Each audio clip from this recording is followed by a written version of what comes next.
What are those insane fighter jet pilot trainings? It's not that easy to get qualified for a fighter jet pilot. The training is also entirely different from other common pilot training. In this video, we present you insane fighter jet pilot trainings that you may not know. QFE is set 1012, weather looks lovely, and lined up, speed read.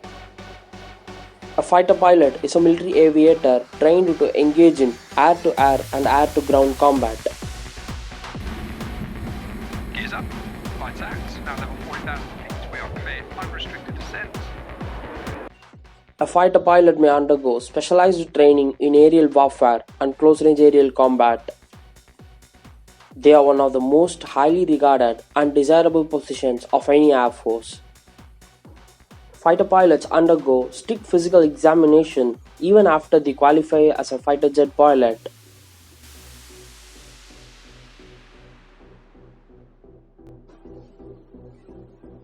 First, a pilot undergoes thorough several stages of undergraduate pilot training, in which he or she learns the basics of flying in a T-6 aircraft.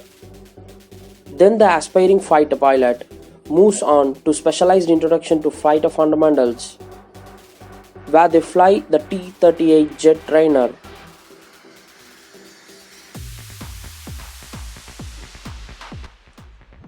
Pilots first receive technical training on a trainer aircraft, which involves theoretical learning of air combat and practical demonstration of aircraft systems. The physical demands of a modern aerial warfare requires an excellent heart condition, as increased G4 can cause stress on cardiovascular system. To people who don't know what G-force is, the pilots will undergo double the force of gravity when they fly a fighter jet. When executing a positive G maneuver, like turning upwards, the force pushes the pilot down. The most serious consequence of this is the blood in the pilot's body is also pulled down and into their extremities. If the forces are great enough and over a sufficient period of time, this can lead to blackouts, called G-induced loss of consciousness or G-LOC, because not enough blood is reaching the pilot's brain. Pilots also require strong muscle tissues along extremities and abdomen for performing anti-G straining maneuver. To perform tight turns and other highly accelerated maneuvers, the pilots are expected to have better than average visual acuity. Pilots are turned to employ specific tactics and maneuvers when they are under attack. A common saying for dogfighting is, if you lose sight, you will lose fight. Even a single second diversion can cost the pilot life. RF conning speed runway 25. Usually, to distract the enemy's missiles, attack from missiles are countered with electronic countermeasures, flares, and chaffs. Many early air-to-air and air-to-surface missiles have very simple infrared homing guidance system. These missiles could be avoided by simply turning sharply, which essentially cause the missile to lose sight of the target aircraft.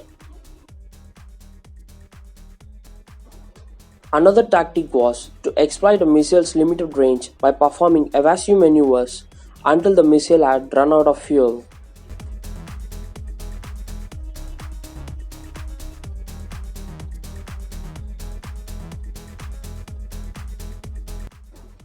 Modern infrared missiles like AIM-9 have more advanced guidance system. Pilots normally drops flares to confuse or decoy these missiles by creating more multiple heat signatures harder than that of the aircraft. In defense against missiles, pilots perform stressful maneuvers to gain advantage in dogfight.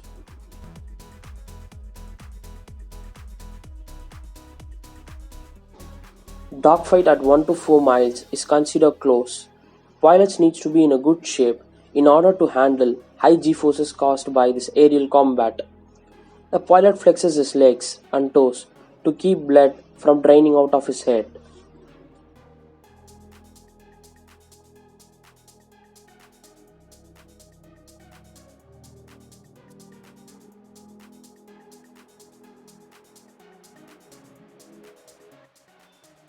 The most important and must need skill of a fighter pilot is not just to fly a fighter plane, also must attack the enemy targets accurately.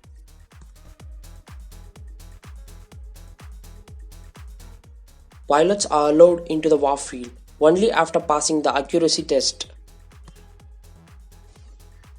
The training professionals prepare a dummy concrete bombs for training a rookie pilot. Meanwhile, the practice engineer organizes and coordinates everything. The pilots must possess a quick decision-making minds as they travel in a real jet speed. Most of the time, the mission gets worse because of the climate and worse clouds. The target may not be seen clearly though the fighter jet fly in a low altitude.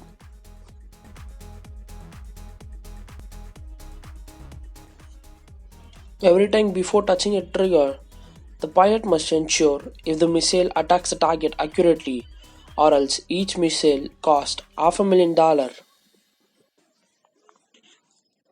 A radar lock weapon system will compute time of the flight for the bullets, range to target, plane of the motion, and lead required to hit the target. How all that is displayed is different in different aircraft. If you don't have a log, the pilot needs to estimate the lead, range of a plane of motion. Missiles are another story. In the early days of heat missiles, you essentially put your nose on the target. This is known as bore sight. Radar and new heat missiles allow of bore sight shots. Mostly the pilots believe laser guiding system to make sure they hit the target. People using aircrafts like F-22, F-35, Su-35, Typhoon and Rafale rely on the sensor to show a possible hit on the HUD and leave the rest to the pilot. A smarter way to do it is to let an autopilot use the radar data to steer the plane towards a firing solution and automatically fire. We have came to end of the video. One fun and most googled question is, does the fighter jet pilots wear a diaper? Some have a relief tube that they pee into, some attached to a venturi on the outside of the aircraft that causes a bit suction. Others provide a pilot with a jar. One can use a package of absorbent commonly known as piddle pack, and in some case they wear a diaper. That's all for this video. Consider hitting the subscribe button for more such videos.